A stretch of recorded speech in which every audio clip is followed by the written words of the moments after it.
पण दिवस आहेत ना हॉस्पिटलचे, ते सगळे दिवस आठवले मला.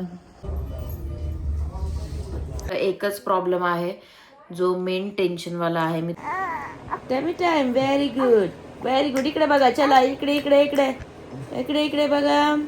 गुड बॉय ना तू. सगळ्यांना दाखव तू कशी मान पकडतो. चलो चल इकडे इकडे वरती.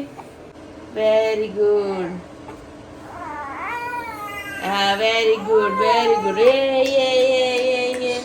थोडस बेबी रडलं तरीही चालेल, पण ही पोझिशन अशी बेबी सोबत केलंच पाहिजे. याला टमी टाइम बोलतात, तर टमी टाइम बेबीला दिलाच पाहिजे. खूप गरजेचं आहे. गॅस होत नाही, भरपूर साऱ्या गोष्टी आहेत ज्या होत नाहीत. तर तुम्ही सांगा अजून काय त्याचे फायदे आहेत. वो वो वो वो. तर मला एक सांगा, बेस्ट टायमिंग कोणता आहे टमी टाइम द्यायचा? पाजण्याच्या अगोदर त्याला टमी टाइम द्यायचा असतो. 1-2 मिनिटं 3 मिनिटं बॉडीची एक्सरसाइज करतो, त्याने त्याला अजून भूक लागते, त्याची फीड पण बेटर होती. दिवसातून 3 ते 4 वेळेस टमी टाइम द्यायचा. आत्ता मी रेडी होतीये. रेडी म्हणजे मला आज हॉस्पिटलला जायचंय. माझं रेग्युलरचं जे रुटीन चेकअप आहे ते रुटीन चेकअप पण करायचंय, सोनोग्राफी करायची आहे. थोडंसं मला जे पोटात दुखतंय ना, म्हणजे मी पॅन्ट वगैरे पण घातली ना काही, तर इथे मला बेंबीजवळ पोटात दुखतंय. म्हणजे मला टाईट, अशी आपण टाईट पॅन्ट घालतो ना, टाईट पॅन्ट अशी सहनच होत नाहीये. असं दाबलं ना तर असं जाड-जाड वाटतंय पोटामध्ये. तर नेमकं काय होतंय, कशामुळं काय होऊ राहिलंय, ते एकदा मला चेक करून यायचंय. कारण की बापरे! हॉस्पिटल दिवशीपासून हॉस्पिटलचं असं झालंय ना, मला तर डोक्यातनं भीती भरलेली आहे. त्याच्यामुळं आपलं रिस्क नाही घ्यायचं. लगेच जायचं आणि पटकेशीन चेक करून यायचं. सोनोग्राफी करणार आहे आणि रुटीन चेकअप पण आहे. तर सोनोग्राफीमध्ये आता काय निघतं, काय नाही, का माझं पोट दुखतंय, कशामुळं काय होतंय, तर ते मी बघून येणार आहे मेन म्हणजे. तर आता माझ्यासोबत माझ्या वहिनी येऊ राहिल्यात. तर कारण की हे गेलेत बाहेर. यांना काम आहे. हे काय आहे माझ्या हातात ह्याच्याविषयी मी तुम्हाला पुढच्या व्हिडिओमध्ये सांगेल. तुम्हाला जर हे जाणून घ्यायचं असेल की हे माझ्या हातात काय आहे, तर मला कमेंट करा की ताई मशीनविषयी सांगा. ओके? तर तुम्हाला मला कमेंट करायची. मग मी तुम्हाला पुढच्या व्हिडिओमध्ये सांगेल की ह्याचा काय वापर होतो आणि हे कशासाठी यूज केलं जातं. ओके? सो चला मग बाय-बाय. भेटूयात हॉस्पिटलमध्ये. तर फायनली आता आम्ही निघालोय हॉस्पिटलसाठी. भरपूर उशीर झालाय आणि आता किती नंबर आहेत किती नाही माहित नाही, कारण की भरपूर टाइम लागतो. हॉस्पिटल म्हटल्यावरती खूप टाइम लागतो. तर आता आम्ही चाललोय. आमच्यासोबत बघा आजी चालल्यात. आजी कुठे चालला तुम्ही? चालले तिकडं पोरांकड. पोरांकड चाललंय का? आजी पोरांकड चालल्यात. आम्ही चाललोय आता. आणि आता आम्ही चाललोय 3 व्हीलर मध्ये. एखाद दिवशी आम्ही जाऊ 4 व्हीलर मध्ये. यांना सांगू राहिले मी, पण काय ऐकत नाही, काय नाही. म्हटलं उगाच आपले पैसे पडून आहेत तर एखादी मोठी गाडी घेऊन टाकायची. ऐक नाही आजी, मोठी गाडी पाहिजे की नाही? पाहिजे ना. तुम्हाला आवडती का? आवडत. आईला आवडतं, बघितलं का? तर मग आता त्याला हॉस्पिटलला पोहोचले ना तर मग भेटूया. गप्प घेऊन टाकायचं लई दाखवायचं.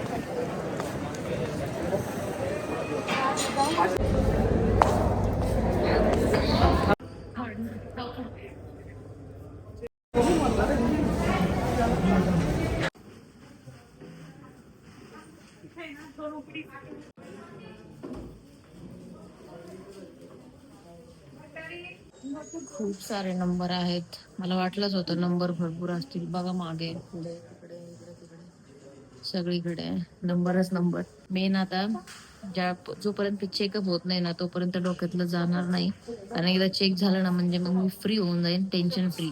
कारण की डोक्यामध्ये तेच चालू आहे. आता काय आहे काय नाही बघूया.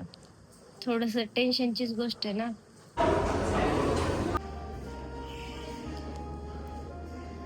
आतमध्ये बसायची हिंमत झाली नाही, कारण की जुने जेवढे पण दिवस आहेत ना हॉस्पिटलचे, ते सगळे दिवस आठवले मला. आणि मला आता कसं तरी होतंय, असं वाटतं इथून कधी बाहेर पडून कधी नाही. त्यासाठी मी थोडस खिडकीकडे येऊन बसली आहे. का? कारण की जरा बरं वाटावं म्हणून. कारण भरपूर इथला जो टाइम होता ना तो खूप वाईट टाइम म्हणजे गेलेला आहे. मला तर सगळा टाइम आठवतोय आता.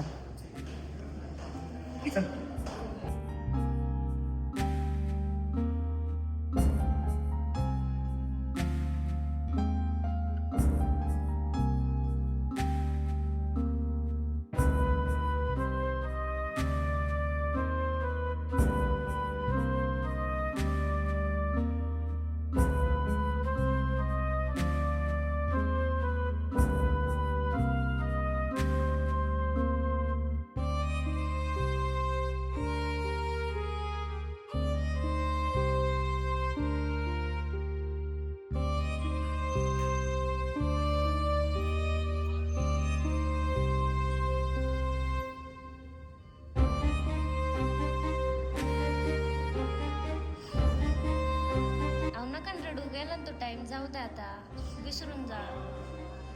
विसरणं तर तसं सोपं नाहीये, पण तरी पण आता काही गोष्टी अशा असतात ना की विसरता खरंच विसरत नाही.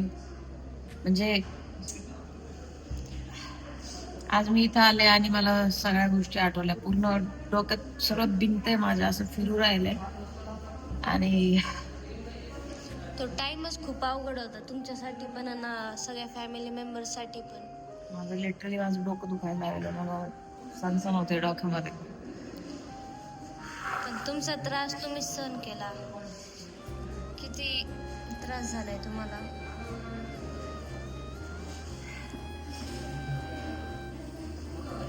तसा टाइम खरंच कुणावर नाही यायला पाहिजे.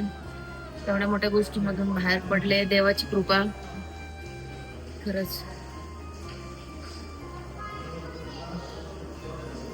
मला वाटलंच होतं की हॉस्पिटलला आले ना, मला असं आतून वाटत होतं आज एक तर हे पण नाही आले सोबत. लय असं मला भरून आलंय, असं मला खूप त्रास होतोय.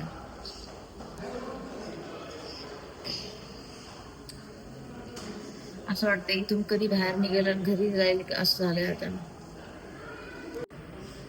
ताई नका विचार करू, जरा पाणी प्या.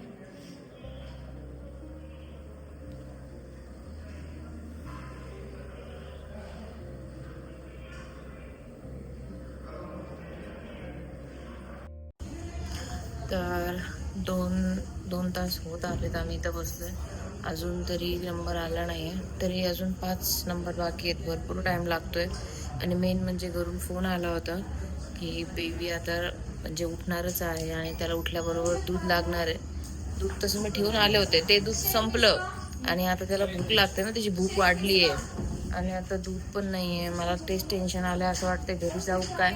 दीदीसाठी खाऊ दिलाय खाऊ. डॉक्टरने. या माझ्या ताई आहेत, त्या हॉस्पिटलच असतात. म्हणजे इथे स्टाफ मध्ये कधी आले हॉस्पिटलला तर भेटा यांना. नंबर लावायचा असेल तर सांग. लॅबला असतात. हिला लई टेन्शन आलंय. म्हणते मी चांगले दिसत होते का, बघा कशी दिसते माझी ताई, कमेंट करून सांगा. हॉस्पिटलला यायचं असेल तर स्पेशल ताईला भेटा आणि मला नंबर लावून द्या. देशील ना सगळ्यांचा नंबर लावून. बघा म्हणजे आता मला सगळं सांगतील मग तुझा नंबर का नाही आला, 3 तास बसली. तर ह्याच्यामुळे नाही आला कारण की ताई नव्हती. ताई आता आली ड्युटीवर, त्यामुळे नंबर नाही लागला. वैतागून गेलो पूर्ण एवढ्या वेळ मी तर एवढ्या वेळ सांगते 3 तास तुम्ही का बसले इथे मग.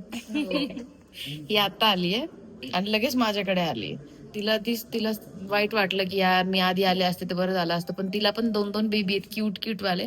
ते पण मी तुम्हाला दाखवेल. खूप क्यूट आहेत दोघी पण, खूप जास्त. तर मी तुम्हाला नक्की ब्लॉग मध्ये दाखवेल आणि छान व्हिडिओ बनवेल. मग तू कधी येणार आहे मला भेटायला. संडे. मग आता सगळ्या फॅमिली सोबत मला भेटायला येणार आहे, त्यावेळेस मग दाखवेल मी तुम्हाला. कुठे आहे गाडी, दिसतीये. हा तेच आहे. तर एक दिवस असा येईल की माझ्यासाठी बाहेर 4 व्हीलर येईन आपली स्वतःची, मला घ्यायला. बघा तुम्ही. हा, कारण की स्वप्न माणसाने बघितले पाहिजे, स्वप्न मोठे होतात. हॉस्पिटल मधून बाहेर आली, आता मला लय बरं वाटतंय. आता लवकर जाते बाळाकडे आणि बाळाला दूध द्यायचं, कारण की त्याला लय भूक लागली आता. तो माझी वाट बघत असेल. राहिले लवकर या. माझं वाट बघतंय. काय करू, कधी घरी जाईन असं झालंय आता मला. आणि हा, डॉक्टरांनी काय सांगितलं, काय रिपोर्ट्स आल्या ते तुम्हाला मी घरी जाऊन सांगते.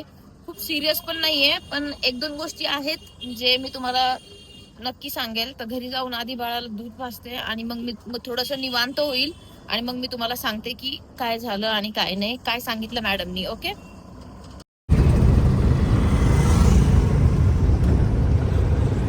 हा, झोपी करा, चला झोपा करा. तर घरी आले, फ्रेश झाले आणि आधी फ्रेश झाल्यावर चेंज केलं कारण की हॉस्पिटलमधून आले होते. सगळ्यात आधी तर त्या गोष्टी करायच्या गरजेच्या होत्या सगळ्यात. मग याला दूध पाजलं कारण की याला लय भूक लागली होती खूप जास्त. जसं मी तुम्हाला सांगितलं, खूप भूक लागली होती. थोडंसं रडत होता, लय वाईट वाटलं त्याला बघून.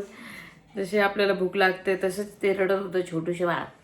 तर मग मी आता तो शांत बसलाय, मस्त पिलाय. काय रिपोर्ट्स आल्या, काय सांगितलं मॅडमनी, म्हणजे बाकी तर सगळ्या गोष्टी ओके आहेत. टाके पण व्यवस्थित आहेत, सुकलेत सगळे टाके आणि त्याच्यामुळे सगळं व्यवस्थित आहे. मेन म्हणजे फक्त आता एकच प्रॉब्लेम आहे, जो मेन टेन्शनवाला आहे. मी तुम्हाला सांगितलं होतं की माझं पोट दुखतं आणि मला ते कडक कडक लागते, त्यासाठी सोनोग्राफी करायची होती. तर मग ते त्यांनी केलं आणि बघितलं तर प्रॉब्लेम हा आहे की जी आपली पिशवी असते, म्हणजे जी पिशवी असते ना जी सरकली जाते, म्हणजे 15 दिवसानंतर ॲटोमॅटिक खाली जाते. इथे बेंबीजवळ ती वरती येते वाटतं. तर ती खाली सरकते 10 ते 15 दिवसामध्ये. तर आता 1 महिना होऊन गेलाय ना आणि अजून ती पिशवी सरकली नाही आहे. अजून ती पिशवी तिथंच आहे, म्हणजे चिटकली आहे वरच्या स्किनला. तर ती अजून तिथंच चिटकलेली आहे. ती खाली गेली नाही म्हणून ते पोट पण दुखतंय आणि हात लावून देत नाही. तिथे कडक लागतंय ना, ते त्याच्यामुळे लागतंय. आता तसं तर मॅडमनी सांगितलंय काय टेन्शन घेऊ नका. पण आता डॉक्टरचं कामच असतं सांगायचं की टेन्शन घेऊ नका. पण आता टेन्शन तर शेवटी येणारच.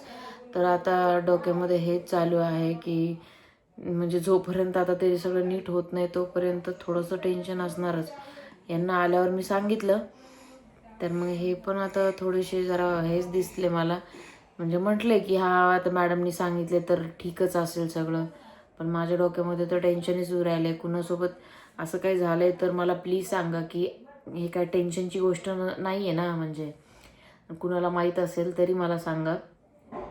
पण माझ्या डोक्यामध्ये तर तोच फिरते अजून की आता ती पिशवीच जर वर आहे म्हणजे तिला अजून खाली जायचं आहे, सरकायचं आहे, तिथंच चिटकली आहे. मग थोडंसं भीती, असं एकदम भीतीसारखं नाही वाटत का डोक्यामध्ये? एक तर पहिलंच एवढ्या सगळ्या गोष्टीमधून मी बाहेर आली ना, तर मग डोक्यामध्ये काही येतं. मग मी सांगते, म्हणजे मी पॉझिटिव्ह ठेवण्याचा प्रयत्न करते, पण शेवटी डोकं आहे माणसाचं डोकं, थोडंफार तर विचार येतोच काही ना काही. सो आता बघू काय होतं. पण जर तुम्हाला काही माहीत असेल त्याच्याविषयी तर मला नक्की कमेंट करून सांगा.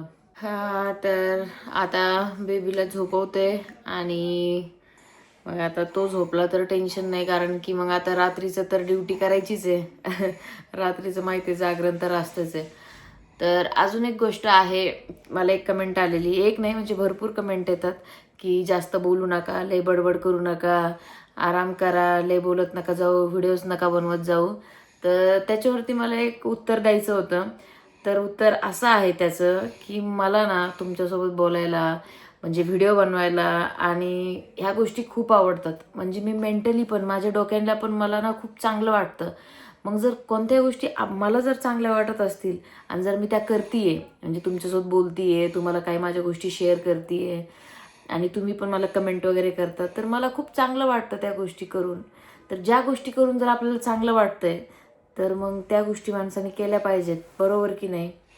तर मग त्यामुळे मग मी व्हिडिओ बनवते आणि थोडीशी बडबड करते, पण बाकी टाईम मी आराम पण करते. तुम्ही एवढी काळजी करता त्यासाठी थँक्यू सो मच. अशीच काळजी सगळे करत राहा. आणि मी थोडेच व्हिडिओ बनवते, असं काही नाही, लई बडबड नाही करत. पण मला आवडतं तुमच्यासोबत म्हणजे बोलायला, गप्पा मारायला, त्याच्यामुळे ह्या सगळ्या गोष्टी होतात. तर त्याचं उत्तर असं होतं. तर मग चला भेटूयात नवीन व्हिडिओमध्ये, आपल्या नवीन ब्लॉगमध्ये. व्हिडिओला मेन म्हणजे लाईक करा, म्हणजे मला समजेल की तुमचं प्रेम अजून खूप सारं आहे. जेवढे लोक व्हिडिओ बघतात तेवढे लोक लाईक करत नाहीत, त्याच्यामुळे व्हिडिओ बघितल्यावरती एक लाईक नक्की करत जा, म्हणजे मला अजून चांगलं वाटेल, मी अजून लवकर बरी होईल. आणि अजून मग कॉमेडी व्हिडिओ बनवायचे आहेत, अजून फिरायला जायचं आहे छोट्या बाळाला घेऊन, मग अजून भारी व्हिडिओ होतील आणि खूप मजा पण येईल. तर व्हिडिओला लाईक करा आणि नवीन ब्लॉग बघत राहा. आता मी झोपते लवकर. ठीक आहे, चला बाय, गुड नाईट, सगळे काळजी घ्या.